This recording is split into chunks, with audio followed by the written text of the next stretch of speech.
पुष्पा गायकवाड यांची बिनविरोध निवड। येवला नगरपरिषद निवडणूक 2025 नंतर येथे राष्ट्रवादी, अजित पवार गट आणि भाजपाची सत्ता स्थापन झाली आहे।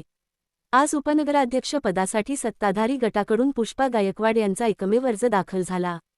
परिणामी त्यांची या पदावर बिनविरोध निवड जाहीर करण्यात आली। विरोधी गटाचे गंभीर आरोप। दुसरीकडे शिवसेना, शिंदे गट आणि राष्ट्रवादी, शरद पवार गट यांच्या वतीने एजाज शेख अर्ज भरण्यासाठी गेले होते। मात्र अर्ज वेळेत पोहोचला नसल्याचे सांगत मुख्याधिकाऱ्यांनी तो स्वीकारण्यास नकार दिला। यामुळे संतापलेल्या विरोधी नेत्यांनी प्रशासनावर पक्षपातीपणाचा आरोप केला आहे। आम्ही वेळेत उपस्थित असूनही जाणीवपूर्वक आमचा अर्ज नाकारण्यात आला, असा आरोप शिवसेना नेते कुणाल दराडे आणि राष्ट्रवादीचे गटनेते डॉक्टर संकेत शिंदे यांनी केला आहे। हायकोर्टात जाण्याचा इशारा। मुख्याधिकाऱ्यांच्या या भूमिकेचा निषेध म्हणून दोन्ही पक्षांनी निवडणूक प्रक्रियेवर बहिष्कार टाकला। लोकशाहीची पायमल्ली होत असल्याचे सांगत या अन्यायाविरोधात उच्च न्यायालयात, हायकोर्ट दाद मागणार असल्याचा इशाराही यावेळी देण्यात आला। Bureau report Sachin Wakhare, Yeola. आज येवला नगरपालिकेच्या उपनगराध्यक्षपदाची निवडणूक या ठिकाणी आज होत आहे।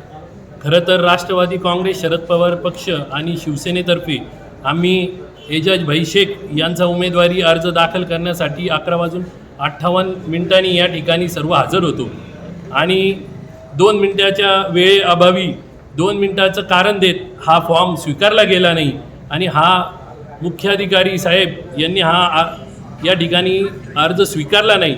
खरं तर वेळेमध्ये असताना आणि लोकशाहीला घातक अशी ही प्रक्रिया या ठिकाणी आज राबवली गेली। ही का राबवली गेली तर नक्कीच या ठिकाणी आमच्या संपर्कामध्ये राष्ट्रवादी काँग्रेसचे पक्षाचे काही नगरसेवक, अल्पसंख्याक नगरसेवक होते आणि आम्ही त्या दृष्टीने एजाज भाई शेख यांचा अर्ज दाखल केला आणि अल्पसंख्याक असल्यामुळेच कदाचित या ठिकाणी ज्या पद्धतीने येवला शहरामध्ये मुस्लिम समाजाने राष्ट्रवादी काँग्रेस आणि शिवसेनेला जे मतदान दिलं त्याचाच एक राग कुठेतरी मनात ठेवून कदाचित एजाज भाई आमचे यांना उपनगराध्यक्षपदी आज फॉर्मसुद्धा भरून दिला नाही, अशा पद्धतीने लोकशाहीची या ठिकाणी आज थट्टा झालेली आहे। त्याचा आम्ही राष्ट्रवादी काँग्रेसतर्फे निषेध करतो। मी एजाज शेख शिंदे गटाकडून नगरसेवक म्हणून निवडून आलो आणि आज उपनगराध्यक्ष पदाची निवडणूक होती आणि त्याच्यामध्ये मी उमेदवारी करणार होतो। आम्ही 11:58 नगरपालिकेचे दालनात बरोबर हजर राहिलो। CO साहेबांनी 2 मिनटं आम्हाला तिथे बाहेर उभा केला आणि फॉर्म आम्ही भरायला गेलो तो त्यांनी उत्तर आम्हाला असं दिले का तुमचा वेळ संपलेला आहे, परंतु आम्ही बरोबर टायमावर गेलो होतो।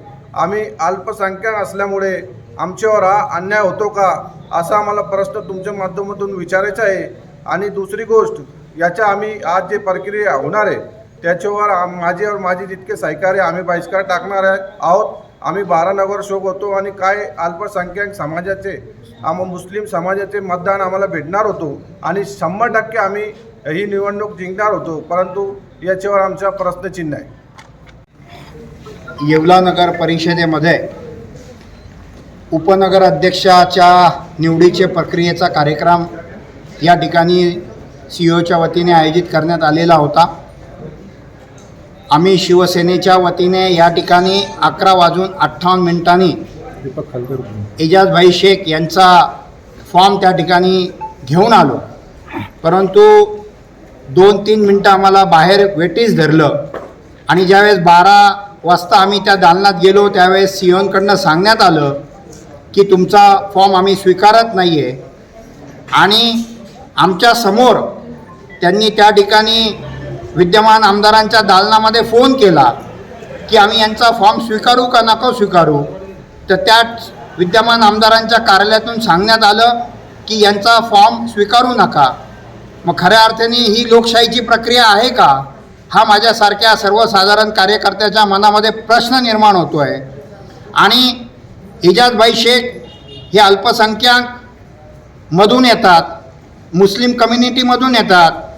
कदाचित मुस्लिम कम्युनिटीने, मुस्लिम समाजाने या ठिकाणी शिवसेनेला भरभरून मतदान केलं, त्याचा राग मुस्लिम समाजाचा या ठिकाणी राष्ट्रवादीचे अध्यक्ष आणि विद्यमान आमदार काढताय का, हा आमच्या मनामध्ये प्रश्न आहे.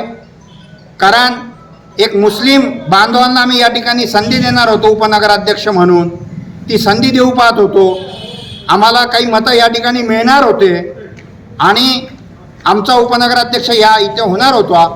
परंतु मुस्लिम समाजाचा इतका तिरस्कार हा या ठिकाणी विद्यमान आमदारांच्या कार्यालयातून होतोय, हे खरोखर अतिशय चुकीचं आहे, अन्यायकारक आहे. पण सातत्याने आम्ही हा लढा देत आणि त्यांनी या ठिकाणी ठरवलं आहे त्या उपनगराध्यक्षाच्या प्रक्रियेसाठी आम्ही आदरणीय माणिकभाऊ शिंदेंच्या पक्षाचे तुतारीचे जे 2 नगरसेवक, तसेच आदरणीय एकनाथजी शिंदे साहेबांच्या शिवसेनेचे आमचे शिवसेनेचे 10 नगरसेवक, हे दोन्ही गटाचे नगरसेवक, एकूण 12 नगरसेवक आज जे काही उपनगराध्यक्षाच्या निवडीची प्रक्रिया होते याच्यावर आम्ही बहिष्कार टाकतो, एवढं मी सांगतो आणि थांबतो. आणि सीओला अर्ज केलेला आहे, CCTV फुटेज मागितला आहे, आम्ही कलेक्टरला मेल केलेला आहे, प्रांत कार्यालयात देखील आम्ही त्या ठिकाणी अर्ज दाखल केलेला आहे आणि आम्ही हायकोर्टामध्ये जाऊन CO आणि या प्रक्रियेवरतीच आम्ही ऑब्जेक्शन लावणार आहोत. आम्ही हायकोर्टामध्ये जाऊन आम्ही न्याय मागणार आहोत. व्यावसायिक आणि विश्वासार्ह सर्व सेवांसाठी तुमचा जुना लॅपटॉप संत झालाय की नवीन घेण्याचा विचार आहे? काळजी सोडा. येवला शहरात तंत्रज्ञानाचा नवा पत्ता, हर्षू कॉम्प्युटर्स. आम्ही घेऊन आलो आहोत ब्रँडेड लॅपटॉप्स, डेस्कटॉप्स आणि बरंच काही, तेही अगदी रास्त दरात. आमच्या सेवा नवीन व रिफर्मिश्ड लॅपटॉप, प्रिंटर सेल्स आणि सर्व्हिस, CCTV कॅमेरा फिटिंग आणि AMC. आमची खासियत, लॅपटॉप डेस्कटॉप रिपेअरिंगची कामे योग्य दरात आणि वेळेत पूर्ण होतात. साहित्य, कीबोर्ड, माऊस आणि सर्व प्रकारचे कॉम्प्युटर ॲक्सेसरीज उपलब्ध आहे. डिजिटल युगात पाऊल टाका विश्वासाने आणि आजच भेट द्या Nagar Manmad road NDC bank जवळ येवला या ठिकाणी. संपर्क करण्यासाठी स्वप्नील रासकर यांच्या मोबाईल नंबरवर संपर्क साधा 93 22 00 39 58. सम्राट वर्मा ग्रुप प्रस्तुत हॉटेल वर्मा पॅलेस, येवल्याचे नवीन वैभव, लक्झरी, सुविधा आणि चवीचा राजेशाही संगम.